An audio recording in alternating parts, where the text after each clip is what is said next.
guiado tu camino y a tu lado siempre está.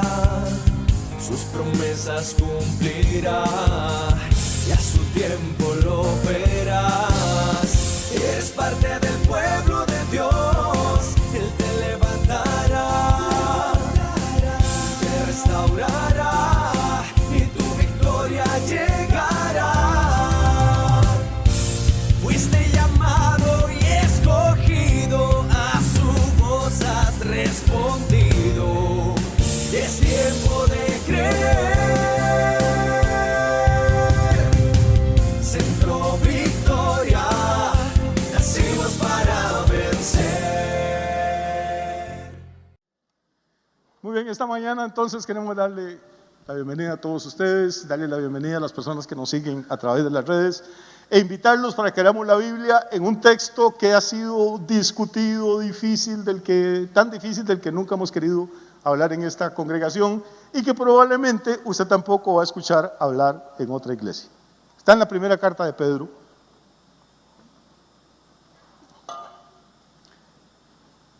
Primera carta de Pedro, el 3er capítulo. Ojalá que le pongamos atención esta mañana. Voy a tratar de no prolongar mucho el asunto, pero que tratemos de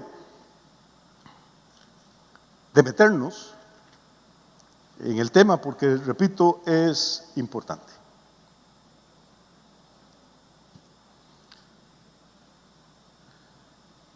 Dice de Pedro, primera carta de Pedro, capítulo 3, versículo 13. ¿Quién es aquel que os podrá hacer daño si vosotros seguís el bien? Pero también si alguna cosa padecéis por causa de la justicia, sois bienaventurados. Por tanto, no os amedrentéis por temor de ellos, ni os conturbéis. ¿Qué está diciendo Pablo? Dice que normalmente si hacemos cosas buenas, pues nos va a ir bien. Pero que podría suceder que por hacer el bien, le caigamos mal a alguien o alguien quiera hacernos daño, y que si eso llega a ocurrir, dice, no se preocupen, no tengan miedo de ellos, no se asusten, sino santificad a Dios el Señor en vuestros corazones y estad siempre preparados para presentar defensa con mansedumbre y reverencia ante todo aquel que os demande razón de la esperanza que hay en vosotros. Ok, entonces alguien lo interroga a usted, alguien lo para en la calle o un vecino lo visita y bueno, ¿por qué usted cree lo que cree? ¿Por qué va a la iglesia? A mí no me parece, yo opino diferente. Lo que dice Pedro aquí es que debemos de estar preparados para presentar defensa, para defender lo que creemos. ¿Cómo? Con mansedumbre y reverencia. ¿Qué quiere decir con mansedumbre? Que no vamos a pelear con nadie, que no vamos a discutir con nadie por causa de nuestra fe.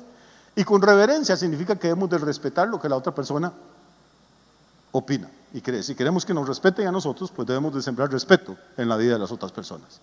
Entonces, esto es todo el argumento que Pedro viene manejando. O sea, tenemos que hacer el bien para que nos vaya bien, pero puede que haciendo el bien, algunas veces nos ocurran cosas dolorosas y feas. Si ese es el caso, no nos asustemos, Dios sabe lo que está pasando. Y si alguien nos interroga o nos pregunta por qué reaccionamos de esa manera ante el dolor y ante el sufrimiento, digámosle, bueno, porque nuestra esperanza está puesta en el Señor, digámoselo con mansedumbre, digámoselo con ¿qué? Con reverencia. Pero sigue Pedro, porque ahí no termina. ¿Qué más dice? Dice, teniendo buena conciencia, para que en lo que murmuran de vosotros como de malhechores, sean avergonzados los que calumnian vuestra buena conducta en Cristo. O sea, siempre la gente va a hablar mal de ustedes, no se preocupe, usted no le puede caer bien a todo el mundo, pero usted haga el bien, manténgase haciendo el bien y que ellos hablen lo que quieran. Porque es mejor, dice el versículo 17, mejor es que padezcáis haciendo el bien, si la voluntad de Dios así lo quiere, que haciendo el mal. Toda la gente padece en este mundo, padecen los buenos y padecen los malos. Lo que Pedro dice, es mejor padecer haciendo el bien, si es que Dios lo permite. Todos los seres humanos tenemos problemas, los ateos, los católicos, los evangélicos, los budistas, los musulmanes, todos tenemos luchas, todos lloramos. La persona que está rezando ahora en misa, o los creyentes que están en un culto cantando a Dios y adorando a Dios, padecen. El borracho que está en la cantina padece, el indigente que está bajo un puente padece. En este planeta todos tenemos sufrimiento, No podemos evitarlo. Lo que Pedro está diciendo es que es mejor padecer haciendo el bien que haciendo el mal. Que si usted padece haciendo el bien, tarde o temprano, Dios va a interceder y va a actuar a favor suyo. Muy bien, hasta ahí el versículo 17, que no tiene que ver nada con lo que quiero predicar esta mañana. Pero llegamos a 1 de Pedro 3:18 y la cosa empieza a ponerse interesante. Versículo 18 dice, porque también Cristo, ¿de qué acabamos de estar hablando? De que es mejor padecer ¿qué? Haciendo el bien que haciendo el mal. Le dije también que todos los seres humanos padecíamos. Ahora la pregunta es, Cristo, que fue humano, que vino como hombre a este planeta, que nació del vientre de la Virgen María, ¿padeció Cristo o no padeció? Padeció siendo bueno. Porque la gente a veces dice, los cristianos sobre todo, cuando tenemos problemas decimos, ¿por qué si yo oro? ¿Por qué si yo voy a la iglesia? ¿Por qué si leo la Biblia? ¿Por qué si ayuno? ¿Por qué si diezmo me pasa esto? Porque hermano, todos tenemos problemas en el planeta. Convertirse al evangelio no es un seguro contra los problemas y contra el sufrimiento. Lo único que le asegura a usted convertirse al evangelio es que cuando esté en el valle de sombra de muerte, Dios va a estar con usted. Que cuando esté en el tiempo de la aflicción no lo va a poder destruir, porque es mayor el que está en usted que el que está en el mundo. Pero que le va a tocar llorar, nos va a tocar a todos. ¿Y cuál es el ejemplo más grande de eso? Pues ahí está en 1 de Pedro, capítulo 3, versículo 18. Dice, porque también Cristo padeció. O sea, si padeció Jesús, no vamos a padecer nosotros. Porque también Cristo padeció, el justo por los injustos, para llevarnos a Dios. Y no solo padeció, tuvo que llegar hasta la muerte. Dice, siendo la verdad que muerto en la carne. Ahora sí, ponga atención, respire, vamos despacio. Cristo no solo padeció, padeció hasta la muerte, y muerte de cruz, dice Pablo. Pero aquí en Pedro, lo que dice, padeció siendo la verdad muerto en la carne, pero, y aquí viene la diferencia, ¿pero qué? Vivificado en espíritu. Entonces Cristo muere en la carne, muere en la cruz del Calvario, expira. Y le dice al Padre, Padre, en tus manos encomiendo mi espíritu. Cuando la persona muere, lo que muere es su carne, muere su cuerpo, no su espíritu. Los seres humanos tenemos un cuerpo que nos permite movernos en este universo material, pero en realidad somos seres espirituales y el espíritu suyo no va a morir nunca. Cuando la carne falla, cuando se le venza el plazo, su carne va al sepulcro, pero su espíritu va a seguir viviendo. Y para seguir viviendo tiene dos opciones: o vive eternamente en la presencia de Dios, o vive eternamente alejado de Dios. No hay más alternativa. ¿Estamos claros hasta aquí? Pero volvamos a nuestro texto. Cristo muere según la carne, pero es vivificado en el espíritu. Pasemos al versículo siguiente. ¿Qué dice 1 de Pedro 3:19? Dice, en el cual, y aquí está la parte interesante, en el cual también fue. Vamos a ir a ver si estamos entendiendo. Cuando dice en el cual, ¿a qué se está refiriendo? En el espíritu que fue vivificado. Fue vivificado en el espíritu, en el cual, o sea, en el espíritu también fue y predicó a los espíritus encarcelados.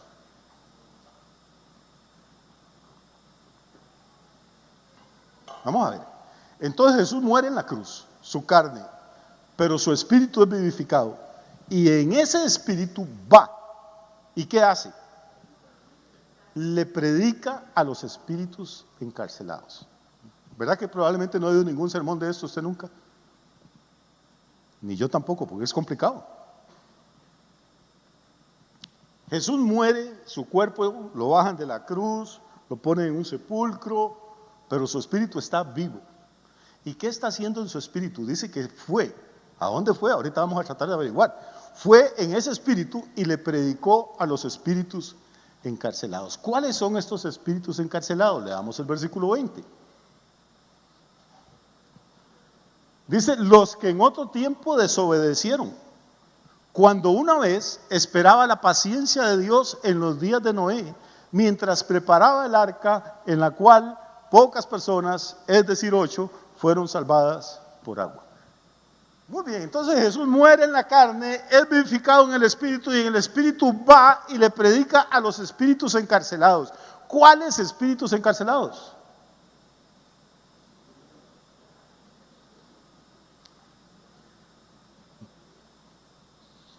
Los de los miles y miles de personas que murieron ahogadas en el diluvio, los cuales, dice, en otro tiempo desobedecieron, cuando una vez esperaba la paciencia de Dios en los días de Noé, mientras se preparaba el arca en la cual pocas personas, es decir, 8 fueron salvadas por agua.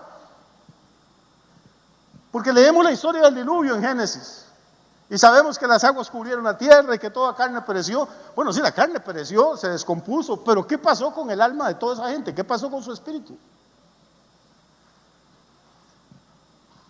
A raíz de lo que estamos leyendo en Pedro empezamos a tener algunas pistas. Esos espíritus estaban encarcelados. ¿Encarcelados dónde? Vamos a tratar de averiguar ahora más adelante.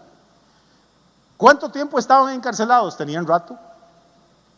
Porque desde la época del diluvio hasta la del Señor Jesús están pasando miles y miles de años. Ya los cuerpos de esa gente se habían hecho polvo, ya nadie los podía distinguir, pero ellos seguían vivos, sus espíritus seguían encarcelados. Esto no es como enseñan por ahí los testigos de Jehová algunas veces, otra gente que uno es como una vaca que se muere y lo echan en el hueco y hasta ahí llegó todo, que después del techo para arriba nadie sabe nada. No, amigo, no se engañen ni deje que lo engañen. La Biblia dice que está establecido para los hombres que mueran una vez y después el juicio. Y después de ese juicio solo hay dos caminos, o vida eterna o condenación eterna. Y estos señores no tenían vida eterna. ¿Por qué no tenían vida eterna? Porque la Biblia dice que desobedecieron. Cuando Noé predicó, nadie le creyó. De hecho, solo 8 personas fueron salvas: Noé, su mujer, sus 3 hijos y sus 3 nueras.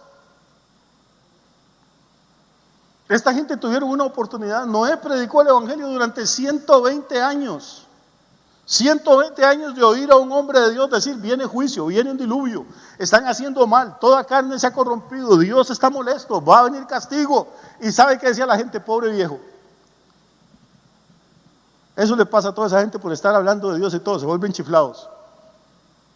Y no entendieron, dice la Biblia, no quisieron creer y no entendieron hasta que vino el diluvio y se los llevó a todos. Cuando ya vieron que el agua les llegaba al cuello, entonces fueron a tocar la puerta de don Noé.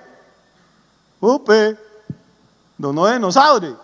Pero resulta que Noé ya no podía abrir, porque después de que Noé entró, la Biblia dice que Dios fue el que cerró la puerta. Amigo, por eso la Biblia dice que hay que acercarse a Dios y buscarlo mientras es tiempo de ser hallado. No es cuando usted quiere, es cuando Dios le da la oportunidad.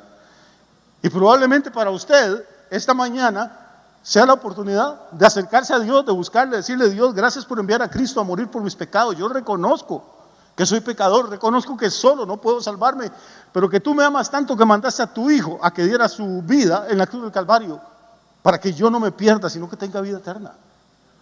Quizá esta es la oportunidad que Dios le está dando para que usted deje el orgullo, la soberbia, la religiosidad, la incredulidad y se acerque humildemente a Él. Hoy la puerta está abierta. Jesús dice: yo soy la puerta, el que por mí entrare, entrará y saldrá y hallará pastos. Pero amigo, yo no le puedo garantizar que dentro de 5 minutos la puerta esté abierta, ni usted puede asegurarme que mañana usted va a estar vivo. Hoy es el día de la salvación. Hoy es el día que hay que acercarse al Señor. Estos espíritus entonces tienen siglos y siglos y siglos de estar encarcelados, de estarse lamentando, de estar pensando: hombre, ¿por qué no le hicimos caso al viejo cuando lo escuchamos predicar? ¿Por qué nos reímos? ¿Por qué nos burlamos? Están conscientes, ellos pueden oír, pueden saber. No coma cuento, no crea eso que le dicen que cuando usted muere no se entera de nada. Esta gente está ahí encarcelada y sé que pueden oír. ¿Por qué? Porque la Biblia lo dice, porque dice que el Espíritu de Cristo fue al lugar donde ellos estaban encarcelados y les predicó.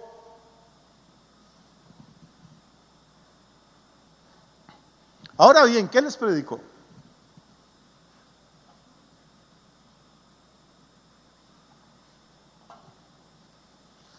Porque aquí es donde está el tema. La iglesia mormona enseña que una persona después de muerta se puede arrepentir y convertir, pero que no se puede salvar, porque los mormones dicen que para que usted sea salvo tiene que bautizarse, que sin bautismo no hay salvación. Y de paso tiene que diezmar, porque si no diezma tampoco se salva, según ellos. Que no estaría tan mal la doctrina predicarla, pero no es bíblica. Entonces, ¿qué hacen los mormones? Bueno, quizá mi tatarabuela, que no la conocí y murió hace 100 años, quizá ella allá en el lugar de los muertos, donde los espíritus están cautivos, oyó predicar el evangelio. Y tal vez alzó la mano, dijo, yo quiero, y se convirtió. Pero pobrecita, se convirtió, pero no puede ir al cielo. ¿Por qué? Porque no es bautizada. Entonces, ¿qué me toca hacer a mí que estoy vivo? Bautizarme en el nombre de mi tatarabuela. Y entonces la iglesia mormona, o la iglesia de Jesucristo de los Santos de los Últimos Días, como se llaman realmente, tiene la base de datos genealógicos más grande de este planeta.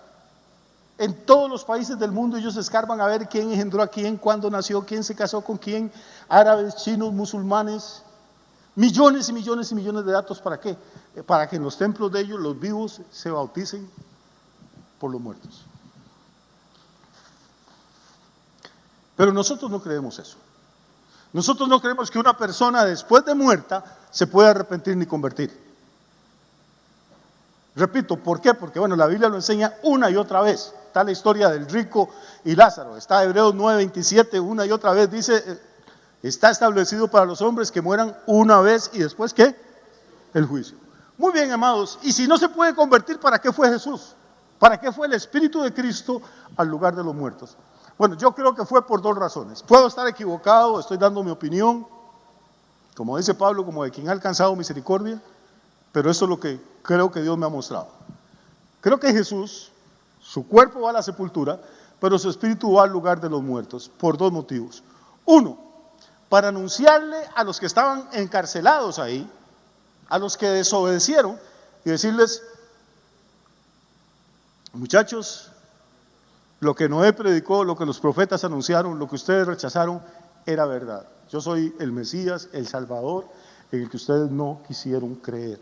El apóstol Pablo escribe en la segunda carta a los Corintios, y dice que la predicación del evangelio es olor de vida para los que se salvan, pero olor de muerte para los que se pierden. El hecho de que Jesús fuera y predicara no significa que fuera a decir, ¿cuántos quieren recibirme? No, no. Predicar es anunciar.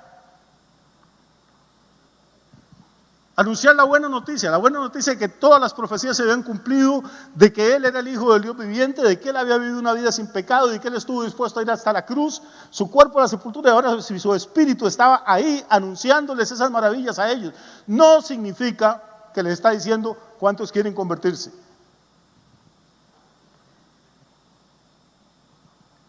Ahora bien, ¿siguen conmigo o ya se fueron?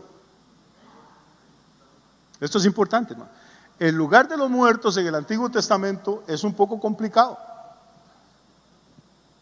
Hay docenas y docenas de referencias en el Antiguo Testamento a lo que ocurre con una persona cuando muere. Y normalmente lo que dice todos los libros del Viejo Testamento es que cuando una persona muere, desciende al Seol. ¿Sí?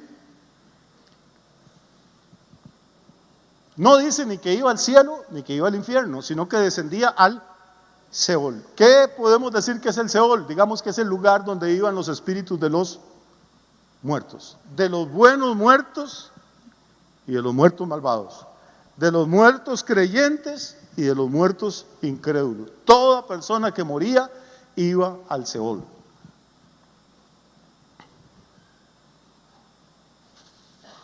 ¿Cuál es la diferencia entonces? Si todos iban al mismo lugar, comamos y bebamos y hagamos fiesta y emborrachémonos y vacilemos, de por sí todos vamos por el mismo hueco. No, no. Ese Seol, por lo que Jesús nos enseña en la historia del rico y Lázaro, está dividido en dos secciones, en dos departamentos.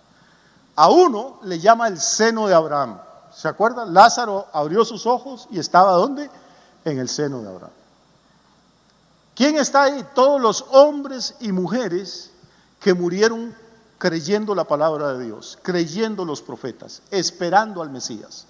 Desde Abel el justo, que fue la primera persona en morir, hasta el ladrón que se convirtió ahí en la cruz. Millones de personas. Hebreos capítulo 11 da una lista de héroes de la fe del Antiguo Testamento. ¿Se acuerda? Por la fe Abel, por la fe Abraham, por la fe Sara, por la fe esto. Todos estos hombres fueron hombres y mujeres de fe. Murieron creyendo, pero no podían entrar al cielo. ¿Por qué? Porque toda su fe consistía en hacer sacrificios de ovejas, de machos cabríos, de tórtolas, de palomas, en obediencia a la ley de Dios. Pero la sangre de los toros y de los machos cabríos no puede borrar los pecados. Los cubre, los esconde, pero no los borra. Lo que hacían todos los sacrificios del Antiguo Testamento era poner como una cubierta, como una tapa. Yo me acercaba a Dios como oveja y le decía: Dios, soy un pecador, yo sé que merezco el castigo, pero tu palabra dice que si le corto la garganta a esta oveja y derramo su sangre en tu altar, tú vas a cubrirme el pecado. No entiendo cómo funciona eso, pero Señor, lo voy a hacer en obediencia a tu palabra. Y entonces, cuando esa sangre de animales era derramada, Dios ponía una cubierta, pero el pecado permanecía. Yo sé que usted nunca ha hecho esto, pero imagínese que su suegra llama de pronto y le dice: mijita, estoy aquí a 2 minutos de su casa, y usted está recién casada y todavía le quiere agradar a la señora. Ya después le vale una corneta a uno lo que la suegra piense, pero los primeros meses. Y usted dice: ay, Dios mío, ¿a qué hora me llama esta señora y esta casa patas para arriba? Y usted coge la escoba y empieza a barrer aquel montón de telaraña y basura desde hace 9 meses tiene en su casa, alza la alfombra, mete todo eso ahí, tira la alfombra encima y la suegra pasa encima de la alfombra. Y dice: qué muchacha más hacendosa. Pero debajo de la alfombra, donde no se ve, ahí está toda la cochinada. O sea, yo sé que usted jamás haría una cosa como esas, pero también es un buen volado por si de pronto le llega de sorpresa a la doña. Entonces la basura no ha desaparecido. Lo que hace la alfombra es esconderla. En todo el antiguo pacto, el pecado no desaparece. Lo que hace la sangre de las tórtolas, de los machos cabríos y de los corderos es ocultarlo de los ojos de Dios. Pero el pecado permanece ahí. Y mientras ese pecado esté, esas personas no pueden ir al cielo, porque al cielo no va a entrar nada impuro, ni inmundo. Entonces, ¿qué hace Dios con esta gente que muere? Su cuerpo va al sepulcro, su espíritu va al seno de Abraham, a ese departamento del Seol que es bonito. Pero al otro lado, y se puede ver, hay otro departamento que no es tan bonito en el Seol. ¿Cuál es ese otro departamento? Es donde van los espíritus de la gente que murió rechazando a los profetas, rechazando la ley de Dios, rechazando la comunión con Dios. Y ahí no hay consuelo, ni hay descanso, ni hay reposo, ahí hay tormento. Esa gente está cautiva y no pueden salir ninguno de los dos. Los justos, porque todavía no ha sido derramada la sangre de Cristo. La sangre de Cristo no tapa el pecado, la sangre de Cristo no esconde el pecado, lo destruye, lo aniquila. Cuando usted se convierte a Cristo, no es que el Padre ve la alfombra por encima, es que ve hasta dentro de usted y lo ve justo, lo ve puro, lo ve limpio, porque la sangre de Jesucristo, su Hijo, nos limpia de todo pecado. No lo esconde, no lo alcahuetea, nos limpia. Esa es la maravilla del Evangelio.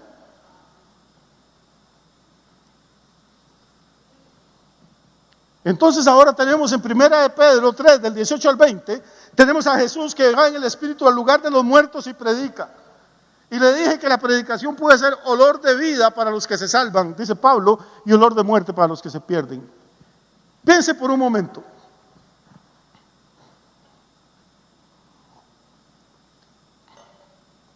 Hoy está haciendo buen calor acá. Entonces termina la reunión y nosotros vamos al río, queda 50 metros atrás, sacamos un poco de barro, de lodo y hacemos un ladrillo de lodo. ¿Cómo va a estar ese ladrillo? Pues húmedo, maleable. Y al mismo tiempo vamos a la pulpería, compramos una barra de mantequilla congelada, que viene dura, y ponemos el ladrillo suave ahí al frente, en el parqueadero, y a la par ponemos la barra de mantequilla dura y esperamos un par de horas. 2 horas, que es más o menos lo que pienso que falta todavía de este estudio. 2 horas después, cuando terminemos, vamos afuera y ¿sabe qué ha ocurrido? Lo que ha ocurrido es que el ladrillo que pusimos suave se ha endurecido y la barra de mantequilla que pusimos congelada y dura se ha derretido. El mismo sol endurece a unos y suaviza a otros. El mismo mensaje hace que gente se quebrante y diga: sí, yo necesito a Cristo, y otro encoja los hombros y diga: es una tontería, yo no necesito nada. Para unos es olor de vida, para los que se salvan, pero para los que se mueren los que se pierden es olor de muerte. Es el mismo sermón. Es el mismo sol el que brilla sobre el ladrillo y la mantequilla, pero el efecto que produce es completamente distinto. Entonces Jesús va al lugar de los muertos y su predicación tiene dos resultados. Para los que se pierden es olor de muerte. Es que terrible, sí es cierto, lo que el viejo Noé predicó era cierto y no lo quisimos y ahora ya no hay esperanza. Pero para los que murieron creyendo es día de aplaudir, de gritar y levantar manos y decir lo que hemos estado esperando durante siglos por fin ha llegado. El Mesías llegó, nos amó tanto que estuvo dispuesto a sacrificarse por nosotros y ahora nos va a sacar de acá. El Seol era un lugar feo, un lugar de oscuridad, un lugar de vida disminuida. Y Jesús está ahí, en ese lugar. En ese lugar está Satanás, está el rey de los muertos. Y ocurre algo, yo sé que ya ustedes saben de un poquito de esto, pero ocurre algo. Ahí en ese lugar Jesús entra y no solo le predica a los que desobedecieron en los días de Noé, no solo oyen el mensaje los que habían muerto creyendo, sino que Satanás mismo se da cuenta del error que cometió tocando a Jesús. Y al tercer día, el Espíritu de Dios baja ahí donde está Jesús y vivifica su espíritu. Y Jesús camina hasta donde está Satanás y le arrebata las llaves, literalmente, de la muerte y del Hades. Y si le arrebata las llaves es porque ahora él ahora puede abrir las puertas. Pero no abre las puertas de los que desobedecieron en los días de Noé, abre las puertas de los que murieron creyendo en él, que también estaban cautivos, en esperanza, pero estaban cautivos. Y ahora los agarra y les dice, muchachos, ya no tienen que quedarse aquí ni un minuto más. Todo lo que los profetas dijeron era cierto, lo que ustedes murieron esperando. Abelcito, a usted que se lo sonó Caín y le pegó una pedrada por la nuca. Vámonos, ya no tienen que estar aquí ni un día más. Ahora sí vamos a entrar a su verdadera recompensa. Y entonces toma a estos cautivos. Vamos a ir por un momento al Salmo 24.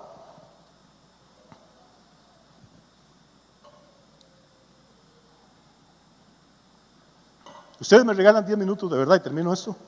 Sí, es domingo, no tienen mucho que hacer. Pero es importante para no que no queden cabos sueltos. Salmo 24, versículo 7. Hay algo interesante. Dice, ¿qué dice? Alzad puertas vuestras cabezas y alzad vosotras puertas eternas y entrará el Rey de gloria. Versículo 8. ¿Quién es este Rey de gloria? Jehová el fuerte y valiente, Jehová el poderoso en batalla. 9. Alzad puertas vuestras cabezas y alzad vosotras puertas eternas y entrará el Rey de gloria. ¿Quién es este Rey de gloria? Jehová de los ejércitos, Él es el Rey de la gloria. Muy bien, vamos a dejar ahí un momentito. Esta es una escena que ocurre después de la resurrección. De hecho, técnicamente ocurre después de la ascensión de Jesús al cielo. Pero vamos a dejarlo ahí reposar un momentito para hasta que ustedes traten de imaginarse la escena. Ahorita ya no estamos en el Seol, estamos en el cielo. Y el cielo no es un poco de nubes allá arriba como la gente piensa. El cielo, donde usted va a pasar la eternidad, es una ciudad. Es una ciudad impresionante. Y la Biblia dice que tiene muros, que tiene puertas, que tiene calles, que tiene ríos. Es la ciudad más espectacular que los seres humanos han podido soñar. Es más, que ningún ser humano ha soñado.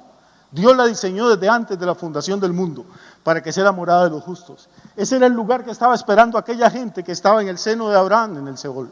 Ese es el lugar del que Jesús le dijo a sus discípulos: en la casa de mi Padre hay muchas moradas, yo voy a ir a prepararles lugar a ustedes. Y esa ciudad tiene vigilantes, tiene querubines que protegen la santidad y el trono de Dios. Tiene ángeles de guerra comandados por Miguel. Y miles de años antes de que Jesús viniera a este planeta, cientos de miles de ángeles se rebelaron contra Dios y trataron de tomar el trono de Dios por asalto y de ingresar a la fuerza a esa ciudad celestial. Apocalipsis la llama la Nueva Jerusalén. Y la Biblia dice que cuando estos ángeles rebeldes trataron de atacar, Miguel y sus ángeles combatieron a favor de Dios y los derrotaron y los arrojaron a la tierra. Todos conocen la historia, ¿sí o no? Entonces a esa ciudad no entra el que quiere, entra el que puede. Y Satanás no pudo. Pero ahora está ocurriendo algo allá en el cielo. Han pasado en este momento 43 días después de la crucifixión de Jesús. Jesús resucita al tercer día, se queda 40 días con los discípulos enseñándoles aquí en la tierra, los lleva al monte de los olivos y empieza a ascender delante de ellos. Y ellos lo ven subir. Lo que no pueden ver es que con Jesús van millones de seres espirituales. ¿Quiénes son estos millones de personas, de espíritus que están subiendo con Jesús? Los espíritus de los que estaban en el seno de Abraham, de los que estaban cautivos en esperanza, de los que habían muerto creyendo en Él. Y ahora toda esta gente va para arriba, pasan el primer cielo, el segundo cielo, llegan al tercer cielo, y cuando llegan y ven aquella maravilla de ciudad, empiezan a gritar: alcen las cabezas, puertas eternas. Esas puertas eternas son las puertas de la ciudad de Jerusalén. Alzad vuestras cabezas, oh puertas eternas, para que entre el Rey de la Gloria. Pero los de arriba, hermano, no se chupan el dedo. Y hace miles de años, otro grupo de espíritus llegaron diciendo: abran para que entre el Rey.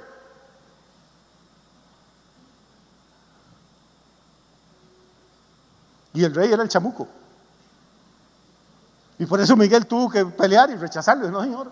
Entonces los que están arriba ahora no le van a abrir a cualquiera que diga: abran para que entre el Rey, sino que cuando dicen: alzad vuestras cabezas, puertas eternas, y entrará el Rey de la Gloria, los guardianes de la ciudad celestial gritan: ¿y quién es el Rey de la Gloria? ¿Cuál es el santo y seña? ¿Quién vive? Dirían en los ejércitos. Y los que van con él gritan: Jehová de los ejércitos, el poderoso en batalla. Él es el Rey de la Gloria. ¿Por qué poderoso en batalla? Porque viene de batallar en el lugar de los muertos, viene de derrotar a Satanás, viene de arrebatarle las llaves de la muerte y el Hades. Y arriba les vuelven a preguntar: ¿quién es? Es el Rey de la Gloria, Jehová de los ejércitos. Él es el Rey de la Gloria. Porque Jesús en el Nuevo Testamento es el mismo Jehová del Antiguo Testamento, aunque los testigos de Jehová no lo entiendan.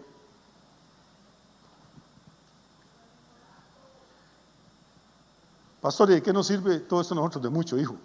Significa que ahora cuando usted estire la pata, no va a ir al seno de Abraham, ni al purgatorio, porque no hay, sino que ausente del cuerpo, presente en el Señor. Pablo dice: más bien yo quisiera estar ausente del cuerpo y presente con Cristo. Cuando un hijo de Dios o una hija de Dios muere ahora, no hay escalas, hermano. Usted, su espíritu abandona el cuerpo y vuela directamente a la presencia del Señor. ¿Por qué?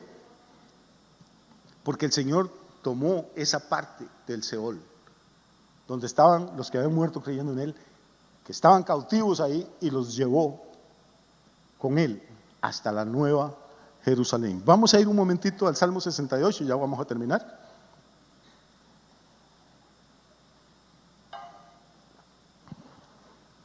Salmo 68, el versículo 18, si son tan amables.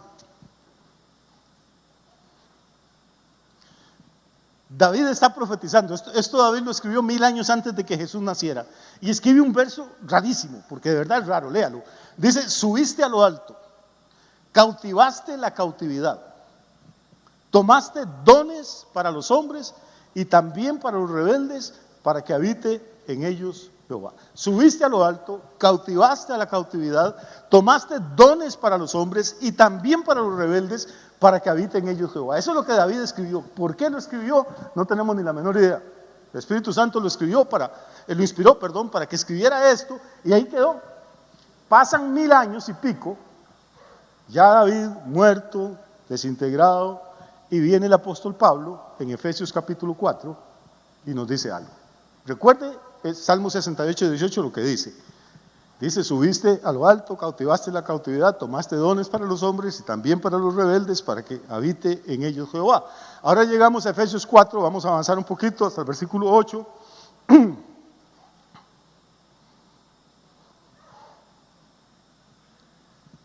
Y Pablo está hablando de la resurrección de Cristo. Y oiga lo que escribe: dice, por lo cual dice. ¿Dónde dice? Salmo 68, 18. Por lo cual dice: subiendo a lo alto, llevó cautiva la cautividad y dio dones a los hombres.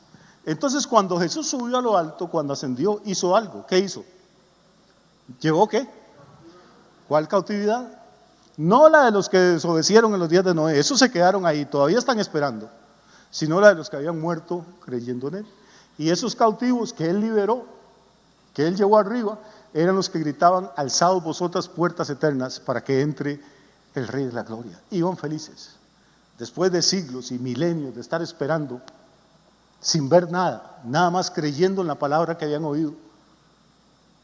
¿No es esa la historia de nosotros, hermano? Vivimos por fe, vivimos esperando una venida de Cristo y la gente se burla porque dice: nunca va a venir. Creemos en un Dios que no hemos visto nunca, creemos en ángeles que no hemos visto, creemos en un infierno eterno y en un cielo eterno sin haber estado nunca ahí. Vivimos por lo que dice la palabra del Señor, y eso es lo que le va a traer gloria a Dios y lo que le va a traer salvación a usted, porque el justo por la fe vivirá.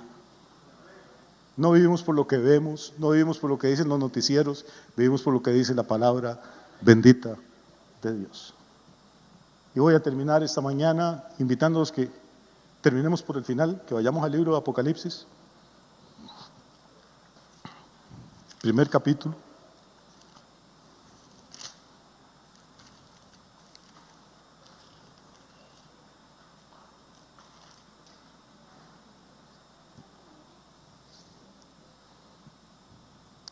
El Señor le manda una carta al Señor resucitado a 7 iglesias que están ubicadas en el Asia Menor, que están esparcidas en una provincia del Imperio Romano que se llamaba el Asia Menor. Y se le aparece, a su siervo Juan, que había sido su apóstol favorito, su apóstol amado, en una visión. Y en esa visión, antes de dictarle las cartas, le muestra su gloria, la gloria que tiene al lado del Padre. Y lo que Juan ve es una cosa impresionante. Dice el versículo 12: me volví. Él oye una voz. Juan está ya viejito, tiene 90 y pico de años, está más o menos como Rafa. Nada más que en vez de que lo estén chineando en la casa, está encerrado en la isla de Patmos. Ahí lo tiene el Imperio Romano. Curioso, el Imperio Romano tan poderoso y le tienen miedo a un señor de 95 años. Tanto miedo que tienen que encerrarlo en una isla. ¿Sabe por qué? Porque la palabra de Dios es más poderosa, hermano, que cualquier ejército. Es más poderosa que cualquier cosa que el ser humano pueda hacer. Y entonces el Cristo resucitado, glorificado, se le aparece a Juan, le habla, y Juan dice en el verso 12: me volví para ver la voz que hablaba conmigo, y vuelto vi 7 candeleros de oro. Y en medio de los 7 candeleros había uno semejante al Hijo del Hombre, vestido de una ropa que llegaba hasta los pies y ceñido por el pecho con un cinto de oro. Su cabeza y sus cabellos eran blancos como blanca lana, como nieve, sus ojos como llama de fuego, y sus pies semejantes al bronce bruñido, refulgente como un horno, y su voz como estruendo de muchas aguas. Tenía en su diestra 7 estrellas, de su boca salía una espada aguda de 2 filos, y su rostro era como el sol cuando resplandece con su fuerza. ¿Todavía tiene ganas de ver a Jesús? ¿Se le parece mucho a esas estampitas que pintan ahí de un Cristo todo delicado? No, hermano, lo que Juan está viendo es el Hijo del Hombre, al Rey de Reyes, al Señor de Señores, en todo su poder y toda su gloria. Y antes de leerle el versículo que sigue, tenga en mente algo: Juan era el apóstol que conocía más íntimamente a Jesús, era su discípulo amado, se recostaba en el pecho del maestro cuando comían, era con el que tenía la relación más estrecha. Y ahora oiga lo que hace Juan cuando ve a Jesús en esta nueva dimensión, en esta nueva etapa. Dice: cuando le vi, caí como muerto a sus pies. No corrió a decir: ay, Jesús, hacía tiempo no te veía, vea, para poner la cabecita ahí en el pecho. No, hermano, este ya no es el que andaba echando fuera demonios y todo. Ahora él se humilló hasta lo sumo, o sea, se humilló hasta la muerte y muerte de cruz, y Dios lo ha exaltado y le dio un nombre que es sobre todo nombre, para que en su nombre se doble toda rodilla, hasta la de Juan. Y cuando lo ve, cae como muerto, y Jesús tiene que soplarlo ahí, que reavivarlo, y le dice: no temas, yo soy el primero y el último, el alfa y la omega, soy el que vivo y estuve muerto.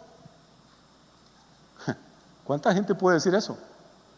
¿Quién puede decir: yo vivo y estuve muerto? No, yo vivo y estuve muerto, pero he aquí que vivo por los siglos de los siglos. O sea, vivo y no me voy a morir nunca más. Lázaro y gente del Nuevo y del Antiguo Testamento resucitaron, pero 20 o 40 años después se volvían a morir. Jesús dice: yo vivo, estuve muerto y ahora vivo por los siglos de los siglos. Es el primero verdaderamente resucitado para vida eterna. Y dice: soy el que vivo, estuve muerto, he aquí que vivo por los siglos de los siglos. Amén. ¿Y qué? Y tengo las llaves de la muerte y del Hades. ¿Dónde las consiguió?